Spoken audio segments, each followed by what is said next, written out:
భారతదేశ చరిత్రలో కొన్ని పేర్లు ఎప్పటికీ నిలిచిపోతాయి. అలాంటి ఒక పేరే డాక్టర్ ఏపీజే అబ్దుల్ కలాం. యావత్ దేశం గర్వంగా తలుచుకునే ఆ మహనీయుడి కథేంటో ఈరోజు చూద్దాం. అసలు ఒక పడవ యజమాని కొడుకు ఈ దేశానికి రాష్ట్రపతి ఎలా అవ్వగలిగారు?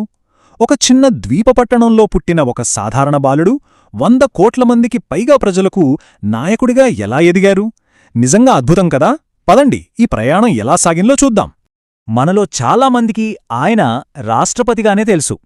కాని ఆయన ప్రస్థానం అంతకు చాలా ముందే మొదలైంది. ఆయన ఒక ఏరోస్పేస్ సైంటిస్ట్, మన దేశ మిస్సైల్ ప్రోగ్రాంకి హెడ్, ఆ తర్వాత మన 11వ రాష్ట్రపతి. అన్నిటికన్నా ముఖ్యంగా ప్రజా రాష్ట్రపతి. ఆయన జీవితంలోని ఈ ప్రయాణాన్ని ఇప్పుడు ఒక్కొక్కటిగా చూద్దాం. సరే, మరి ఈ మహోన్నత ప్రయాణం ఎక్కడ మొదలైంది? ఒక చిన్న తీరప్రాంత పట్టణంలో. అవును, మనమిప్పుడు రామేశ్వరంలో ఉన్నాం. కలాంగారి బాల్యంలోకి వెళ్తున్నాం. చూడండి, ఇదే రామేశ్వరం. ఒక ప్రశాంతమైన, అందమైన ద్వీపం. చూడ్డానికి చాలా సాధారణంగా ఉంది గదా. కాని భారతదేశ భవిష్యత్తునే మార్చేయబోయే ఒక శాస్త్రవేత్త, ఒక రాష్ట్రపతి సరిగ్గా ఈ వీధుల్లోనే పెరిగారంటే నమ్మగలమా? ఆయన అద్భుత ప్రయాణానికి పునాది పడింది ఇక్కడే అన్నమాట.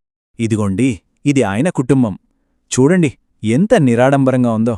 5గురు పిల్లలున్న కుటుంబం. అందులో కలాంగారే అందరికంటే చిన్నవారు.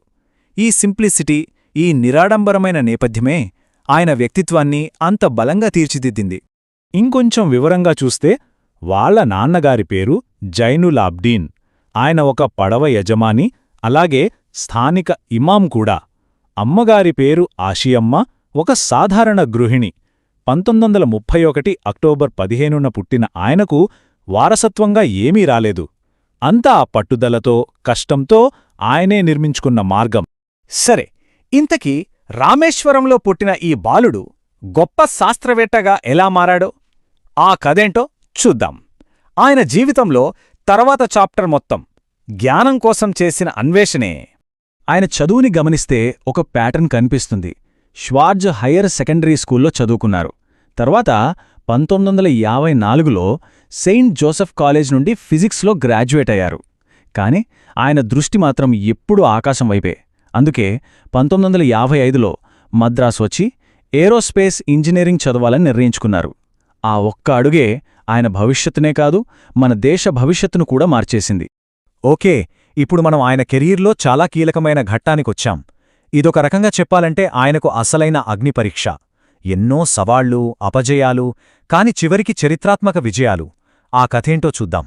ఒక సైంటిస్ట్గా ఆయన ప్రయాణం మన దేశంలోని 2 అతిపెద్ద, అత్యంత ముఖ్యమైన సంస్థలతో ముడిపడి ఉంది.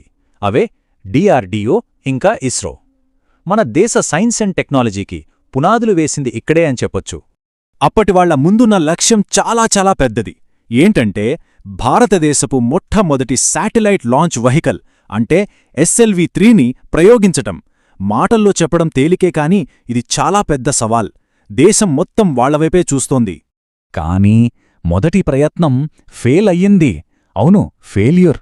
ఒక్కసారి ఆలోచించండి, ఆ నిరాశ, ఆ ఒత్తిడి ఎలా ఉంటుందో. చాలామందికైతే అక్కడితో కథ ముగిసిపోయేదేమో.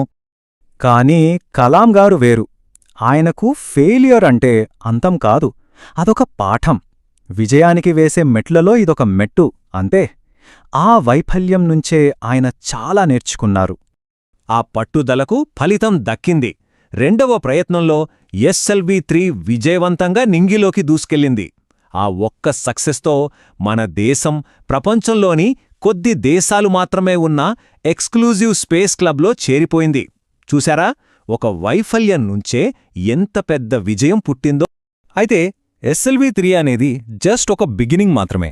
ఆ తర్వాత PSLV, అగ్ని, పృథ్వీ మిసైల్స్, ఇలా మన దేశ రక్షణకు సంబంధించిన ఎన్నో కీలకమైన ప్రాజెక్టులకు ఆయన నాయకత్వం వహించారు. అందుకే ఆయన్ని అందరూ ప్రేమగా మిస్సైల్ మ్యాన్ ఆఫ్ ఇండియా అని పిలుచుకుంటారు. ఓకే, సైంటిస్టుగా ఆయన సాధించిన విజయాలు చూశాం. కానీ ఆయన కథ అక్కడితో ఆగిపోలేదు. ల్యాబ్ నుంచి ఆయన ఇంకా పెద్ద వేదిక మీదికి వెళ్లారు. టెక్నాలజీకి మించి ఒక గొప్ప వారసత్వాన్ని ఎలా మిగిల్చారో ఇప్పుడు చూద్దాం. ఆయన పబ్లిక్ లైఫ్లో 2 దశలు స్పష్టంగా కనిపిస్తాయి. ఒకవైపు దేశ రక్షణ కోసం మిసైల్స్, న్యూక్లియర్ ప్రోగ్రామ్స్ లీడ్ చేసిన మిస్సైల్ మ్యాన్. మరోవైపు 2002 నుంచి 2007 వరకు మన 11th రాష్ట్రపతిగా సేవ చేసి అందరి హృదయాల్లో నిలిచిపోయిన ప్రజా రాష్ట్రపతి. ఈ ట్రాన్స్ఫర్మేషన్ నిజంగా అద్భుతం. ఆయన జీవితాంతం ఒకటే పని చేశారు: నేర్చుకోవడం, నేర్పించడం. చివరికి జులై 27, 2015న కూడా ఆయన అదే పని చేస్తున్నారు. ఐఐఎం షిల్లాంగ్లో స్టూడెంట్స్కి లెక్చర్ ఇస్తుండగానే కుప్పకూలిపోయారు. తనకు అత్యంత ఇష్టమైన పని చేస్తూనే, యువతకు స్ఫూర్తినిస్తూనే ఆయన మనల్ని విడిచి వెళ్లారు. ఆయన తన సహాయకుడితో అన్న చివరి మాటలేంటో తెలుసా? ఫన్నీ గాయ్, బావున్నావా? ఎంత సింపుల్గా, ఆప్యాయంగా ఉన్నాయి గదా. చివరి క్షణాల్లో కూడా ఎదుటి వ్యక్తి క్షేమం గురించి ఆలోచించారు. దీన్ని బట్టి అర్థం చేసుకోవచ్చు ఆయన వ్యక్తిత్వం ఎలాంటిదో. సో ఫైనల్గా కలాం గారి లెగసీ అంటే కేవలం మిస్సైల్స్ లేదా రాష్ట్రపతి భవన్ మాత్రమే కాదు. ఆయన లెగసీ, ఆయన విజన్.